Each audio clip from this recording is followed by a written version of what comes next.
En las noches de verano se oía música en casa de mi vecino. Capítulo tercero. En sus jardines azules, hombres y muchachas iban y venían como mariposas nocturnas entre los murmullos y el champaña de las estrellas. Cuando la marea estaba alta, por las tardes veía a los invitados que se tiraban al agua desde un trampolín de su balsa o tomaban sol en la arena caliente de su playa, mientras sus lanchas de dos motores hendían las aguas del estrecho, arrastrando acuaplanos entre cataratas de espuma. En los fines de semana, sus Rolls Royce se transformaba en un ómnibus que, que trasladaba grupos de la ciudad a su casa y viceversa, donde las 9 de la mañana hasta muy pasada la medianoche, mientras su coche de estación corría como una alegre cucaracha amarilla al encuentro de todos los trenes. Y los lunes había 8 sirvientes, incluyendo un jardinero extra, que trabajaban todo el día con estropajos y rastrillos y martillos y tijeras de podar, reparando los destrozos de la noche anterior. Todos los viernes llegaban 5 cajones de naranjas y limones, remitidos por el frutero de Nueva York. Todos los lunes esas mismas naranjas y limones salían por la puerta trasera, formando una pirámide de mitades sin pulpa. Había en la cocina una máquina capaz de exprimir hasta 200 naranjas en media hora. Siempre que hubiera un sirviente que apretara 200 veces con el pulgar un pequeño botón.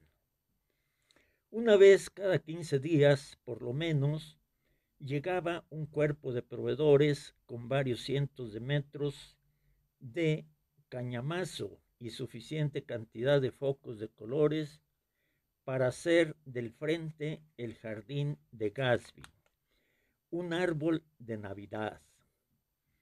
Sobre las mesas del buffet, adornadas con brillantes bons au coeur, los jamones adobados y cocidos se amontonaban contra las ensaladas de dibujos de arlequín y cerdos y pavos de pastelería deleitaban la vista con sus dorados tonos oscuros. En el vestíbulo principal se instaló un bar con una baranda de bronce verdadero y se lo proveyó de ginebras y licores y aperitivos olvidados ya desde hacía tanto tiempo, que la mayoría de los invitados era demasiado joven para saber distinguir unos de otros. Alrededor de las 7 llegaba la orquesta, que no es un pobre conjunto de 5 instrumentos, sino una orquesta completa, llena de oboes y trombones y saxofones y violas y cornetines y pícolos y bombos y tambores. Luego entran los últimos nadadores de la playa y se visten en el piso alto. Los autos de Nueva York se estacionan en la playa de autos en 5 filas y los vestíbulos y salones terrazas se tornan fastuosos, llenos de colores, de cabelleras peinadas según extrañas modas nuevas y de manos que superan los sueños de Castilla. El bar está en plena actividad y flotantes ruedas de cóctel atraviesan el jardín de afuera hasta que el aire cobra vida en las charlas y las risas y encuentros entusiastas entre mujeres que nunca supieron sus respectivos nombres.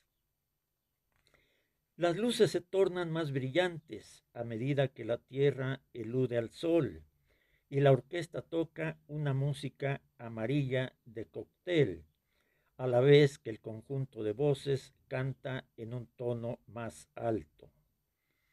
Las risas se hacen más fáciles minuto a minuto, derramándose con prodigalidad, coronando las palabras alegres.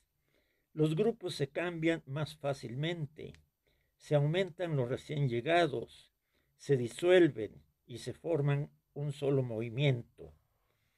Ya hay chicas movedizas y confiadas que se entrecruzan de un lado a otro entre las más lentas y reposadas.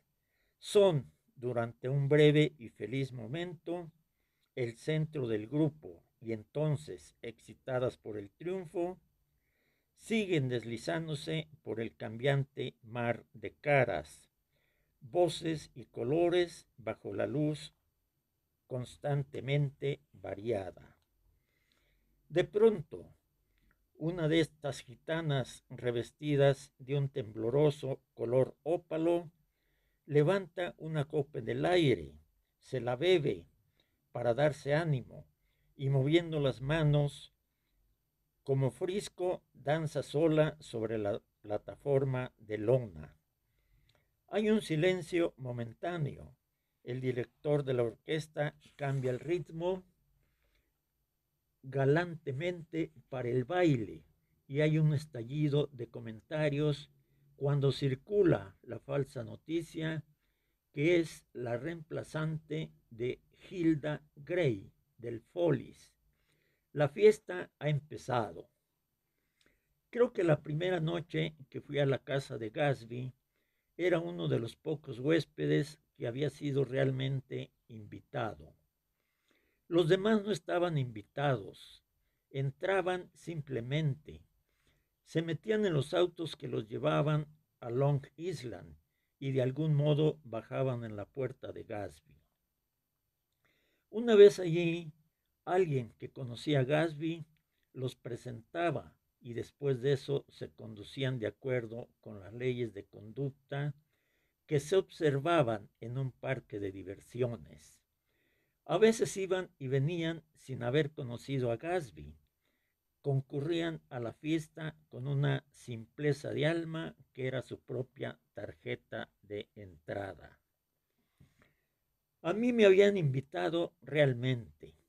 Un chofer de uniforme azul, color huevo de petirrojo, cruzó el Prado temprano ese sábado trayendo una esquela asombrosamente formal de su patrón.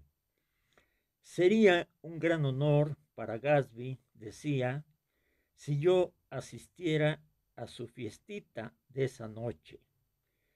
Me había visto varias veces y había tenido intenciones de visitarme desde hacía mucho tiempo, pero una singular combinación de circunstancias lo habían evitado.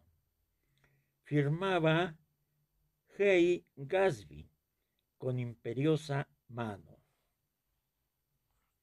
Vestido con un traje de franela blanca, fui a su prado un poco después de las 7 y anduve dando vueltas, bastante incómodo, entre remolinos y torbellinos de gente que no conocía, aunque de vez en cuando advertía alguna cara que había visto en el tren local. Al punto me llamó la atención la cantidad de jóvenes ingleses que andaban dispersos entre el público, todos ellos bien trajeados, todos un poco hambriento y todos hablando con voces bajas y serias a americanos prósperos y sólidos. Estaban seguros de que estaban vendiendo algo, pólizas de seguros o automóviles. Al menos daba la impresión de vigilar angustiosamente el fácil dinero de su contorno, como si estuvieran convencidos de que sería suyo mediante unas pocas palabras apropiadas que pudieran servir de llave. Al llegar hice una tentativa de hallar a mi huésped, pero las 2 o 3 personas a quienes les pregunté si sabían decirme por dónde andaría, me miraron con tanto asombro y negaron con tanta vehemencia conocer sus movimientos que me dirigí a la mesa de los cócteles, que era el único lugar del jardín donde un hombre solo podía vagar sin parecer desorientado y aislado.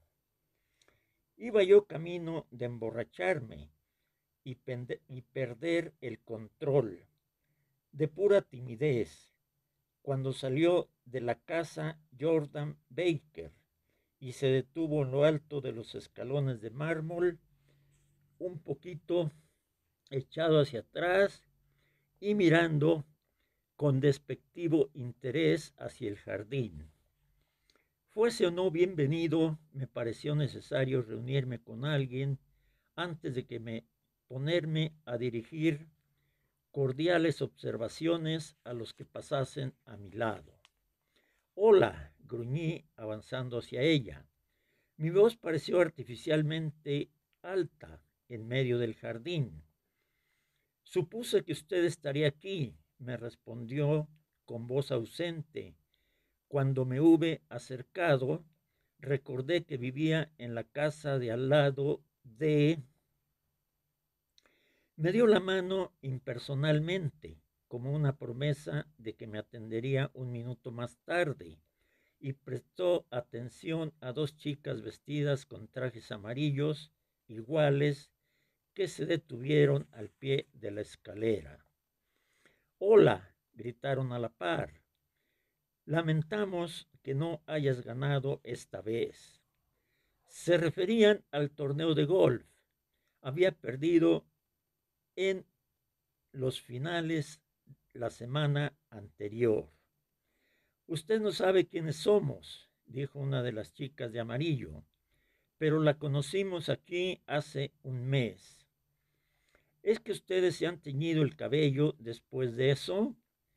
Hizo notar Jordan, y yo me estremecí, pero, casualidad, las chicas ya se habían alejado y la observación fue dirigida a la prematura luna, traída ahí, sin duda, como la cena, en el canasto del proveedor. Con el esbelto brazo tostado de Jordan apoyándose sobre el mío, descendimos los escalones y anduvimos paseando por el jardín. Una bandeja de cócteles floreció junto a nosotros en el atardecer y nos sentamos a una mesa con las 2 chicas vestidas de amarillo y 3 hombres, cada uno de los cuales fue presentado bajo el nombre de señor Mumble. ¿Vienen ustedes a estas fiestas a menudo?, preguntó Jordan a la joven que estaba sentada a su lado. La última vez fue esa vez que nos conocimos, respondió la chica con voz alerta y confidencial. ¿Fue la última vez que tú viniste también, Lucille? Era también la última vez que Lucille había venido. Me gusta venir, dijo Lucille. A mí no me importa lo que hago, así que siempre lo paso bien. La última vez que estuve aquí, me desgarré el vestido en una silla y él me pidió nombre y dirección. Antes de una semana recibí un paquete del modisto Kreuger. Contenía un traje de fiesta nuevo. ¿Lo aceptaste?, preguntó Jordan.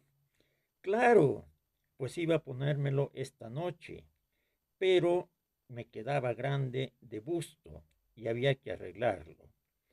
Era de gasa azul con cuentas color aucena, $265.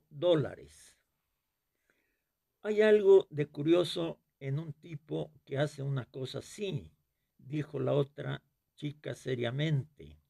No quiere conflictos con nadie. ¿Quién?, pregunté. Gatsby. Alguien me contó. Las dos chicas y Jordan se inclinaron acercándose confidencialmente. Alguien me contó que creían que una vez había matado a un hombre. Todos sentimos un estremecimiento. Los tres señores Mumble se agacharon algo hacia adelante y escucharon ansiosamente. No creo que eso sea todo, argumentó Lucille, escépticamente. Es más, fue espía alemán durante la guerra. Uno de los hombres asintió confirmando. Oí decir eso a un hombre que sabía todo lo concerniente a él, que se había criado con él en Alemania, nos aseguró positivamente. Oh, no, dijo la primera chica, no puede ser eso, porque estuvo en la Armada Americana durante la guerra. Como nuestra curiosidad se concentró de nuevo en ella, se inclinó hacia adelante con entusiasmo. Mírenlo ustedes a veces. Cuando él cree que nadie lo mira, juraría que ha matado a un hombre. Entrecerró los ojos y se estremeció. Lucille se estremeció. Todos nos volvimos y buscamos a Gatsby con la mirada. Era testimonio de las románticas historias que inspiraba el que murmuraran de él, aún en aquellos que hallaban pocas cosas dignas de comentarse en este mundo. La primera cena, habría otra después de medianoche, se estaba sirviendo ahora y Jordan me invitó para que me uniera a su grupo, que estaba distribuido alrededor de una mesa al lado del jardín. Había tres parejas casadas y el acompañante de Jordan, un estudiante crónico que lanzaba violentas indirectas, evidentemente bajo la impresión de que tarde o temprano Jordan iba a rendírsele en mayor o menor grado. En lugar de andar de un lado a otro, este grupo había conservado una digna homogeneidad y asumido de por sí la función de representar la sosegada nobleza de la campiña. East Egg, concediendo con West Egg y cuidadosamente en guardia contra su espectroscópica alegría. Salgamos, susurró Jordan, después de haber desperdiciado inútilmente allí media hora. Esto es demasiado solemne para mí.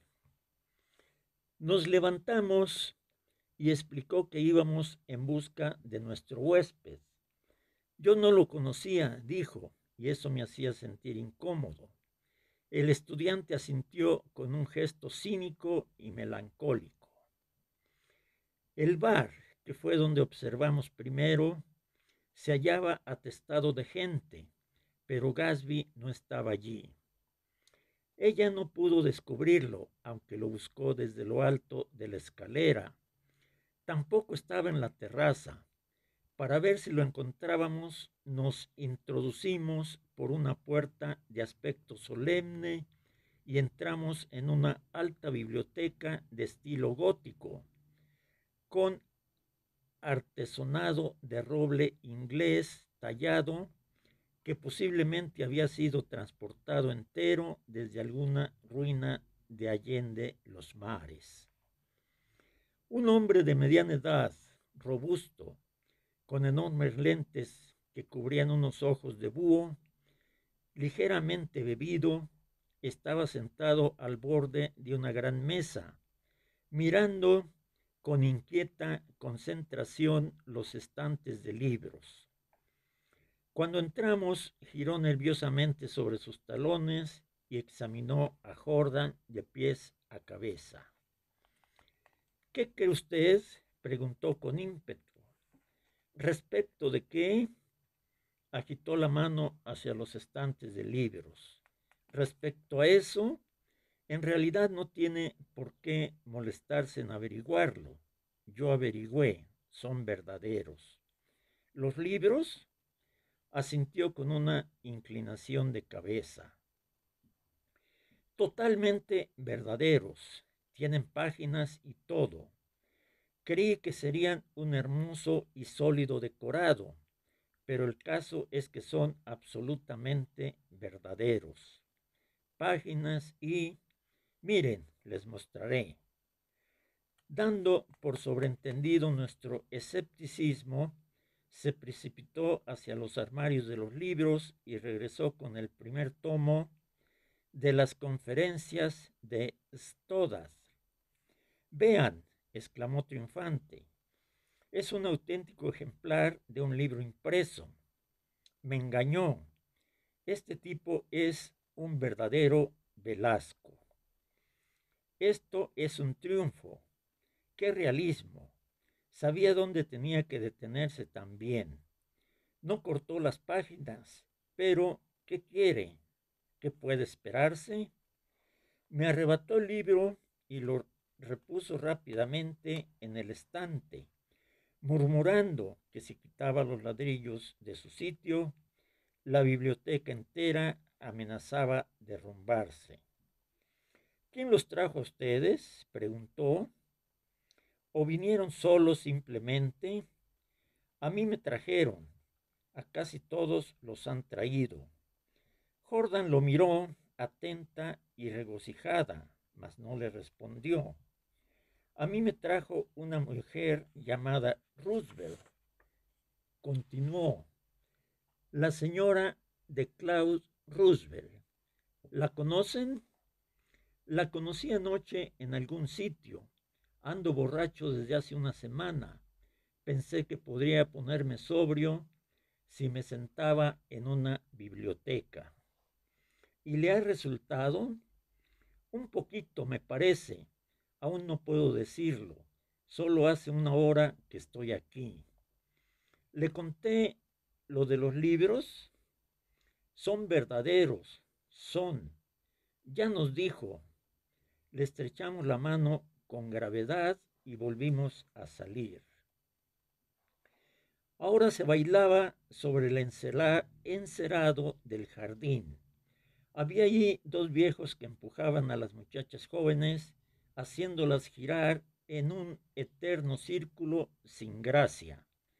Parejas más adelantadas, dudosamente entrelazadas según la moda, y que se mantenían en los rincones, y gran cantidad de muchachas solas que bailaban individualmente, aliviaban momentáneamente en sus tareas al trabajo o algún otro integrante de la orquesta. A medianoche la hilaridad había aumentado. Un famoso tenor cantó en italiano y una notable contralto interpretó piezas de jazz. En tanto, entre número y número, la gente jugueteaba por todo el jardín, mientras estallidos de risas alegres y vacuos se elevaban hacia el cielo del verano. Una pareja de cómicas mellizas, que no eran otras que las chicas vestidas de amarillo, representaron una pequeña escena, disfrazadas, y se sirvió el champaña en copas más grandes que enjuagatorios. La luna se había levantado más y en el estrecho se había levantado un triángulo de escamas de plata, un poco tembloroso ante el rígido gotear de estaño de los bancos del prado. Yo seguía aún con Jordan Baker. Estábamos sentados a una mesa con un hombre aproximadamente de mi edad y una chica bochinchera que estallaba en una risa incontrolable a la más ligera provocación. Ahora me divertía. Había tomado 2 enjuagatorios íntegros de champaña y la escena se había transformado a mis ojos en algo simbólico, elemental y profundo. Durante un entreacto de la función, un hombre me miró y me sonrió. Su cara me resulta familiar, dijo con cortesía. ¿No forma usted parte de la primera división durante la guerra? Pues sí, estaba en el 28 de infantería. Yo estaba en el 16 hasta junio de 1918. Sabía que lo había visto en algún lado antes. Conversamos un momento de algunos pueblitos de Francia, grises y húmedos. Era evidente que vivía en la vecindad, porque me contó que había comprado un hidroplano y que iba a probarlo por la mañana. ¿No quiere venir conmigo, viejo? Por aquí no más cerca de la costa del estrecho. ¿A qué hora? A la hora que más le convenga a usted. Estaba a punto de preguntarle cómo se llamaba cuando Jordan se volvió a mirarnos y sonrió. ¿Está pasando un rato alegre ahora?, inquirió. Mucho mejor. Me volví nuevamente hacia mi nueva relación. Es una fiesta poco común para mí. Ni siquiera conocía al dueño de la casa. Vivo por allí, señalé con la mano de seto invisible en la distancia. Y este tipo, Gatsby, me mandó su chofer con una invitación. Me miró un momento, como si no lograra entender. Yo soy Gatsby, dijo de pronto. ¿Qué? Exclamé. Discúlpeme, creí que lo sabía, viejo. Mucho me temo no ser muy buen huésped. Sonrió con sonrisa comprensiva. Era una de esas raras sonrisas, seguras y persistentes, con las que uno se cruzará 4 o 5 veces en la vida. Cubría, o parecía cubrir, todo el infinito mundo durante un instante y después se concentraba sobre uno mismo, como si tuviera una irresistible predilección por uno. Era comprensiva en la medida que uno quería ser comprendido, crédula hasta donde uno quería que le creyeran, y aseguraba tener de uno exactamente la impresión que uno esperaba producir. Al llegar a este punto, la sonrisa se desvaneció. Entonces tuve ante mí un joven elegante, de rudo cuello, de 1 o 2 años por sobre los 30, y cuya rebuscada formalidad de lenguaje estaba a punto de caer en el absurdo. Antes de que se me presentara, tuve la firme impresión de que seleccionaba las palabras con cuidado. Casi en el mismo momento en que el señor Gatsby se daba a conocer, se acercó apresuradamente un sirviente para informarle que había una comunicación telefónica para él desde Chicago. Se excusó con una ligera inclinación que nos incluyó a ambos alternativamente. Sí, necesita hacer cualquier cosa. Pídala, no más. Mi viejo chusco me recomendó. Discúlpeme, volveré a estar con ustedes más tarde. Cuando se hubo ido, me volví inmediatamente hacia Jordan, deseoso de comunicarle mi sorpresa. Había esperado que el señor Gatsby fuera una persona floreciente y corpulenta de mediana edad. ¿Quién es?, pregunté. ¿Usted lo sabe? Sé solo que es un hombre llamado Gatsby. ¿De dónde es, quiero decir, y qué hace? Así que ahora es usted quien aborda el tema, me contestó con una sonrisa descolorida. Bien, me contó una vez que era de Oxford. Un fondo turbio comenzó a delinearse detrás de él, pero luego de la frase siguiente desvaneció. De todos modos, no lo creo. ¿Por qué no? No lo sé, insistió. Sencillamente que no creo que haya estado allí. Algo en su tono me recordó lo que dijera la otra chica. Creo que mató a un hombre. Y tuve el efecto de estimular mi curiosidad. Hubiera aceptado sin discutir la información de que Gatsby había surgido de los pantanos de Luisiana o de la parte baja del East Side de Nueva York. Eso era comprensible. Sin embargo, no creo que pudieran existir, por lo menos en mi inexperiencia provinciana, no creía yo que existieran. Jóvenes que surgieron tranquilamente de la nada y compraran un palacio en el estrecho de Long Island. De cualquier modo, da grandes fiestas, dijo Jordan, desviando la conversación y demostrando un cortés disgusto por ese tema concreto. Y a mí me gustan las fiestas grandes, son tan íntimas. En las reuniones pequeñas no hay nada privado. Sonó de pronto el tambor y la voz del director de orquesta se elevó sobre los ecos del jardín. Señoras y señores, gritó, a pedido del señor Gatsby, vamos a ejecutar la última obra del señor Vladimir Tostov, que tanto llamara la atención en el Carnegie Hall en mayo pasado. Si leen los diarios, sabrán que causó sensación. Sonrió con jovial condescendencia y agregó, una cierta sensación, ante el cual todos se echaron a reír.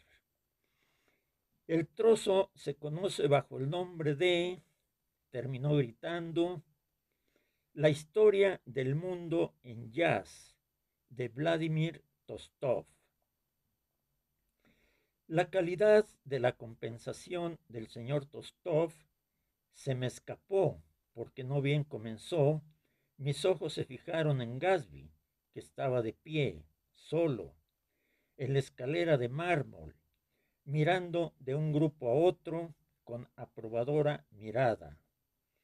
Su piel tostada era agradablemente lozana y su cabello corto hacía pensar que se lo cortaba diariamente. No logré ver nada de siniestro en él. Pensé que quizá fuera que no bebiera, lo que contribuía a aislarlo de sus invitados, pues me parecía que su actitud era cada vez más correcta, a medida que la fraternal hilaridad aumentaba. Cuando la historia del mundo en jazz hubo terminado, las chicas tenían las cabezas apoyadas sobre el hombro de los hombres en una forma casquivana y sociable, o se habían echado hacia atrás, desfallecientes y juguetonas. En los brazos masculinos, aun cuando en grupo, sabiendo que habría alguien que impediría su caída, pero nadie se echó sobre Gatsby. Ni bucle francés alguno tocó el hombre de Gatsby, ni se formó ningún cuarteto de voces en el cual la cabeza de Gatsby hiciera rueda. Discúlpenme, el sirviente de Gatsby estuvo de pronto parado a nuestro lado. La señorita Baker inquirió, disculpe, pero el señor Gatsby quisiera hablar con usted a solas. ¿Conmigo? Exclamó sorprendida. Sí, señorita. Se puso lentamente de pie, me miró alzando las cejas con asombro y siguió al sirviente hacia la casa. Noté que usaba el traje de fiesta como si fuera una ropa de deporte. En realidad ocurría eso con todos sus trajes. Parecía haber aprendido a caminar por primera vez en una cancha de golf, una mañana limpia y de viento suave. Me encontraba solo y eran casi las 2. Hace ya rato que se oían en la habitación llena de ventanas que daba sobre la terraza sonidos confusos que intrigaban. Tratando de eludir al estudiante amigo de Jordan, que ahora estaba empeñado en una conversación obstétrica con 2 coristas y que me imploraba les hiciera compañía, entré. Las amplia, la amplia estancia estaba llena de gente. Una de las chicas vestidas de amarillo tocaba el piano y junto a ella de pie una señora joven, alta y pelirroja, perteneciente a un coro famoso, se entregaba al canto. Había bebido cierta cantidad de champaña y durante el transcurso de la canción se le ocurrió la absurda idea de que todo era muy triste. Y ella no solo cantaba, sino que también lloriqueaba.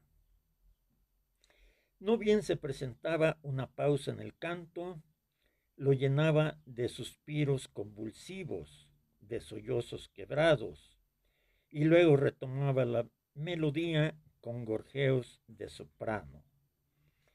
Las lágrimas caían por sus mejillas, pero no libremente, porque cuando entraban en contacto con sus pestañas, demasiado oscurecidas, adquirían un color de tinta y proseguían su camino, formando lentos arroyos negros. Se hizo el comentario risueño de que cantaba las notas de su cara, después de lo cual levantó bruscamente las manos, se hundió en una silla y se sumió en un hondo sueño vinoso. Tuvo una pelea con un hombre que dice ser su marido, explicó una chica junto a mi hombro. Miré a mi alrededor. La mayoría de las mujeres que estaban ahora estaban peleándose con hombres que decían ser sus maridos. Aún el grupo de Jordan, el cuarteto de Est Egg, se había dividido a causa de las disensiones. Uno de los hombres estaba hablando con extraño apasionamiento a una joven actriz y su esposa, después de haber intentado reírse de la situación de un modo digno e indiferente, claudicó por completo y acudió a los ataques de flanco. Cada cierto tiempo aparecía de improviso a su lado como un diablo enfurecido y le silbaba en el oído un "me lo prometiste". El disgusto de tener que regresar a su casa no se hallaba reservado solamente a los hombres caprichosos. El vestíbulo estaba en ese momento ocupado por 2 hombres deplorablemente sobrios, acompañados por sus indignadísimas esposas. Las esposas estaban haciéndose confidencias mutuas y habían levantado la voz inadvertidamente. En cuanto ve que me estoy divirtiendo, ya quiere irse a casa. Nunca vi semejante egoísmo en mi vida. Somos siempre los primeros en irnos, igual que nosotros. Bueno, esta noche somos de los últimos, dijo uno de los hombres embrutecido de sueño. La orquesta se retiró hace media hora. Pese al acuerdo a que llegaron las esposas acerca de lo increíble de esa maldad, la disputa terminó con una corta lucha y ambas señoras fueron sacadas dando puntapiés al aire. Mientras esperaba mi sombrero en el vestíbulo, se abrió la puerta de la biblioteca y Jordan, Baker y Gaspin salieron juntos.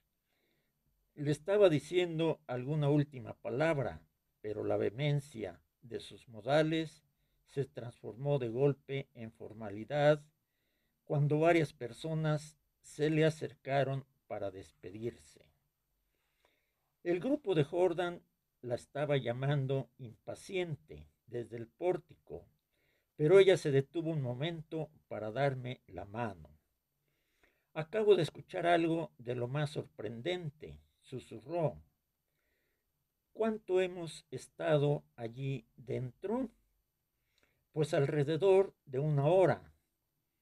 Fue algo sencillamente asombroso, repitió con abstraído gesto.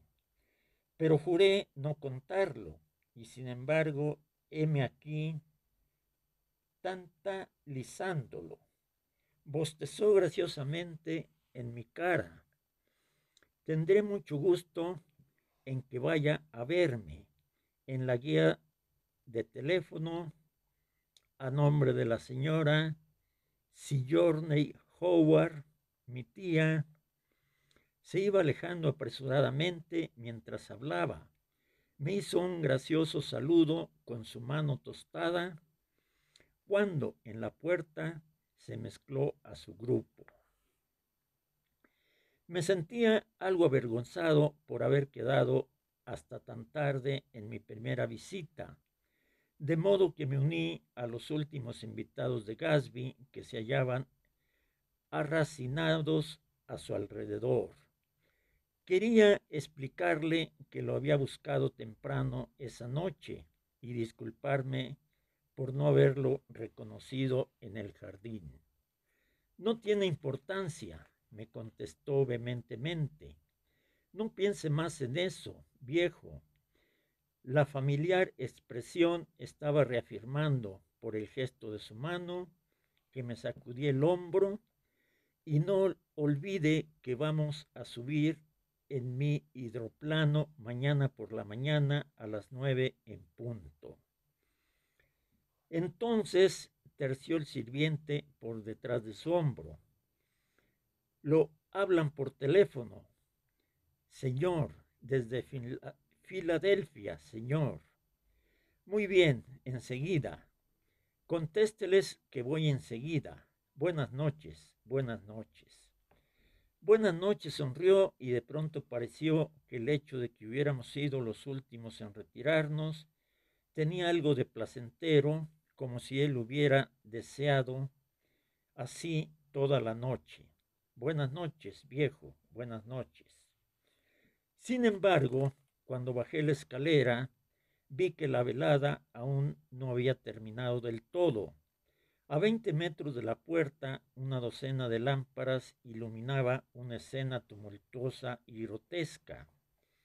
En la zanja que bordeaba el camino había caído un cupé nuevo que no hacía 2 minutos dejara el patio de Gatsby.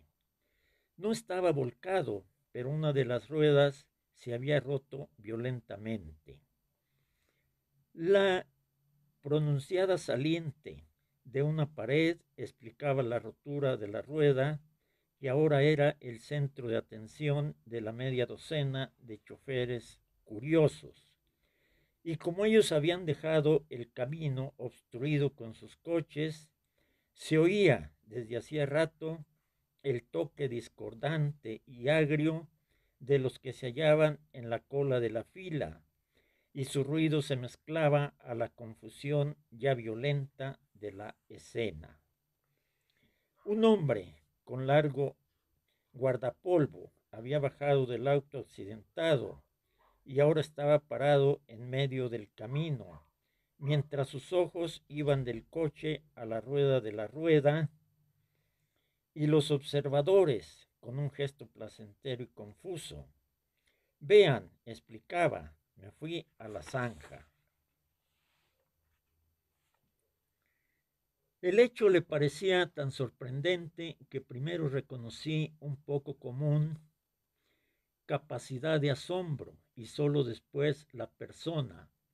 Era el tardío protector de la biblioteca de Gatsby. ¿Cómo sucedió? Se encogió de hombros. No sé ni lo más mínimo de mecánica, dijo decididamente. Pero ¿cómo sucedió? ¿Chocó contra la pared? No sabría decirlo, contestó. ojos de búho, lavándose las manos en el asunto. Sé manejar muy poco, casi nada. Sucedió, eso es todo lo que sé. Bueno, si es mal chofer, no debería de tratar de manejar de noche. Es que ni siquiera trataba, explicó indignado, ni siquiera trataba. Un reverencioso y atemorizado murmullo recorrió el grupo de espectadores. ¿Es que quiere suicidarse? Tiene suerte de que haya sido solamente una rueda. Un mal chofer y que ni siquiera intentaba manejar. No me comprenden, explicó el criminal. No manejaba yo. Hay otro hombre en el auto. La sorpresa que causó esa declaración se transformó en un "ah", sostenido cuando la puerta del coupé se abrió lentamente. La muchedumbre ahora ya era una muchedumbre. Retrocedió involuntariamente y cuando la puerta se hubo abierto del todo, se produjo un silencio fantasmal. Después, muy gradualmente, poquito a poco, un individuo oscilante y pálido emergido del auto, náufrago, tentando el suelo con el pie calzado con una grande e incierto zapato de baile, enceguecido por el brillo de las lámparas y confundido por el incesante gruñido de las bocinas, la aparición se paró balanceándose un momento antes de que percibiera al hombre de guardapolvo. ¿Qué pasa?, preguntó calmosamente. ¿Se nos terminó la nafta? Mire, media docena de todos le señalaron la rueda amputada. La miró un momento y luego levantó los ojos, como si sospechara que alguien había caído del cielo. Se salió, le explicó alguien. Él meneó la cabeza. Al principio no noté que nos habíamos detenido. Hubo una pausa. Entonces, haciendo una larga inspiración y enderezando los hombros, dijo con voz decidida: ¿Me podrán decir dónde hay una estación de servicio? Por lo menos una docena de hombres, algunos de ellos un poco más marcados que él mismo, le explicaron que rueda y auto no estaban ya unidos por ningún vínculo físico. Hagámoslo retroceder, dijo al cabo de un momento. Pongámoslo de costado. Pero es que la rueda saltó, vaciló. No perdemos nada con probar, dijo. El chillido de las bocinas había llegado a un crescendo, de modo que me volví y atravesé el prado hacia mi casa. Miré una vez más hacia atrás. Una oblea de luna brillaba por sobre la casa de Gatsby, embelleciendo la noche como antes y sobreponiéndose a las risas y al ruido de su jardín, aún encendido. Un súbito vacío parecía ahora llenar las ventanas y las grandes puertas, aislando por completo la silueta del huésped que se hallaba de pie en el pórtico, con la mano levantada en un ceremonioso gesto de despedida. Releyendo lo que he escrito hasta ahora, veo que he dado la impresión de que los hechos sucedidos en 3 noches separadas por varias semanas me absorbían por completo. Sin embargo, eran meros sucesos, sin importancia, de un verano rico en acontecimientos y que, hasta pasado mucho tiempo, me absorbieron infinitamente menos que mis asuntos personales. Trabajé la mayor parte del tiempo En las primeras horas de la mañana, el sol proyectaba mi sombra hacia el oeste, mientras yo bajaba apresurado las blancas barrancas de la parte más baja de Nueva York, en dirección al Probity Trust. Conocía por su nombre de pila a los empleados y a las jóvenes corredoras de pólizas, y con ellos almorzaba en restaurantes oscuros y atestados, salchichas de cerdo con puré de papas y café.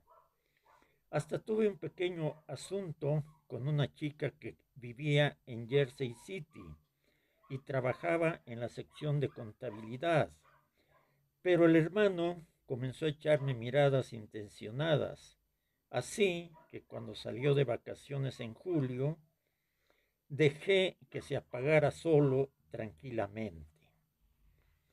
Por lo general cenaba en el J Club. Por alguna razón era ese el acontecimiento más sombrío de mi jornada. Y luego subía a la biblioteca y estudiaba concienzudamente temas relacionados con inversiones y seguros durante una hora.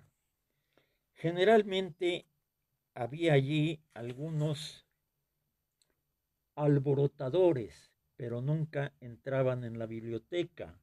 Así que esta era un buen sitio para trabajar. Después de eso, si la noche era suave, descendí a pie por la avenida Madison, más allá del viejo hotel de Murray Hill, y seguía por la calle 33 hacia la estación Pensilvania.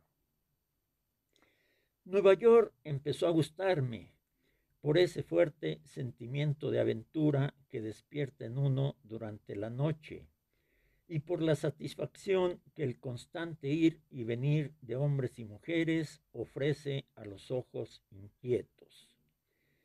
Me agradaba caminar por la Quinta Avenida, escoger de entre la multitud mujeres románticas e imaginarme que a los pocos minutos iba a penetrar en sus vidas, cosa que nadie podía nunca saber ni condenar. A veces, con mi fantasía, las seguía hasta sus departamentos, en los rincones de calles escondidas, y entonces se volvían y me sonreían antes de desvanecerse tras la puerta en la tibia oscuridad. En el encantado atardecer metropolitano sentía a veces una soledad penetrante y la sentía en otros, empleados jóvenes que hacían tiempo frente a las vidrieras, esperando que llegara la hora de una cena solitaria en un restaurante. Jóvenes empleados detenidos en el anochecer, desperdiciando los momentos más sabrosos de la noche y de la vida. A las 8, nuevamente, cuando las oscuras callejuelas del Fortis estaban colmadas con 5 filas de taxímetros palpitantes que se dirigían al distrito de los teatros, sentía el corazón abatido. Las siluetas se recostaban unas contra otras dentro de los taxímetros mientras esperaban, y algunas voces cantaban, y había risas festejando bromas que no alcanzaban a oírse. Y los cigarrillos encendidos hacían dentro círculos ininteligibles. Imaginándome que también yo iba apresuradamente hacia la alegría y compartiendo su íntimo entusiasmo, les deseaba felicidad. Durante un cierto tiempo perdí de vista a John Baker y después, cuando el verano promediaba, la hallé de nuevo. Al principio me sentí halagado de salir con ella, porque era campeona de golf y todos conocían su nombre.